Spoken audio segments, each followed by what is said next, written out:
Published 0251s, the 17th of November 2017. Updated 0251s, the 17th of November 2017. Women and children make up the majority of more than 600,000 Rohingya Muslims who have fled violence in Myanmar for neighbouring Bangladesh, many escaping with only the clothes on their back and desperate to survive any way they can. Widowed and alone 21-year-old Umme Kulthum had hoped for a fresh start in Bangladesh but was forced into prostitution instead, falling victim to what aid groups and officials say is a growing trafficking scourge targeting refugees.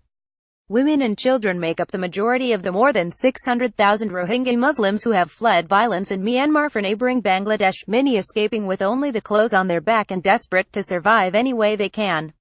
Confined to congested tent cities near the border without any prospect of work, refugees are willing to take whatever comes their way, and many have fallen prey to traffickers, according to the International Organization for Migration (IOM).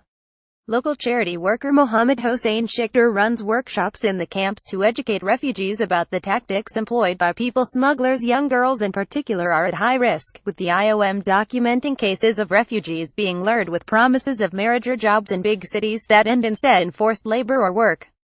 In one case, a number of adolescent girls, who were promised work as domestic helpers in Cox's Bazar and Chittagong, were forced into prostitution, the IOM said in a statement this week. Kulthum lost her husband in the ethnic violence that tore through Myanmar's Rakhine state this year. Separated from her parents and children during the journey to Bangladesh, she was approached by a Rohingya man after arriving in Kutupalong, a gigantic camp housing hundreds of thousands of refugees. His marriage proposal offered a brighter future away from the squalor of the camp and a chance to lay her unhappy memories to rest.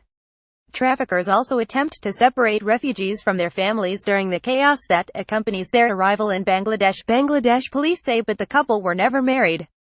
Instead, Kulthum, not her real name, said she was taken to a brothel, where she was dosed with methamphetamine and forced to have with up to 7 men a day. She later learned the man who promised to marry her had been paid 8,000 taka $100 to deliver her there. I became scared, but didn't have the least idea what was in store for me, she told AFP in the border district of Cox's Bazar. I was sold to become a prostitute, she said, weeping at the memory of the ordeal. Police crackdown. Human trafficking networks have expanded as the refugee population has climbed and are now rife throughout the camps, the IOM said. Bangladesh has deployed its top police unit, the Rapid Action Battalion, to Cox's Bazar to crack down on traffickers, many of whom managed to evade detection despite restrictions on non-authorized personnel entering the refugee camps. A security official who asked to remain anonymous said there had been cases of criminal syndicates organizing fake passports for Rohingya women who are then sent abroad. The traffickers are not sitting idle. They are targeting women and children, especially those coming alone, the battalion's chief in Cox's Bazar, Major Ruhul Amin, told AFP. Traffickers also attempt to separate refugees from their families during the chaos that accompanies their arrival in Bangladesh, Amin said. A checkpoint in the coastal town of Teknaf set up a month ago has already rescued 30 women and children from the clutches of traffickers, he added. Another security official, who asked to remain anonymous, said there had been cases of criminal syndicates organizing fake passports for Rohingya women who are then sent abroad, especially to Malaysia and the Middle East. The IOM said it was also aware of cases of Rohingya refugees being trafficked overseas.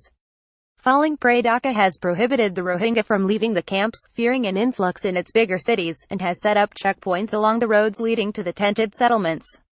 More than 20,000 Rohingya have been turned back, but aid workers say that unless the refugees are taught about the dangers of trafficking, they will keep trying to leave the camps in search of a better life.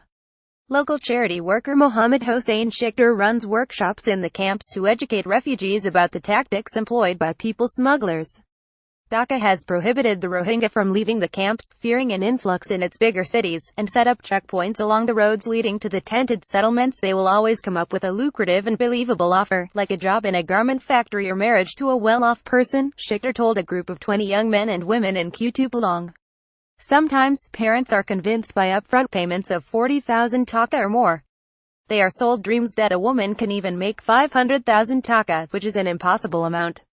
For many of the stateless refugees stuck inside the camps, the prospect of earning a living is enough to lure them into the trap laid down by traffickers. Months after she was sold into prostitution, Kulthum managed to escape from the brothel, but found herself back in Kutupalong, penniless and alone. Eventually she returned to the trade and now lives in a seedy hotel room in Cox's Bazar. One day I hope to find my children and parents again. I am saving money for them, she said. Sorry, we are not currently accepting comments on this article.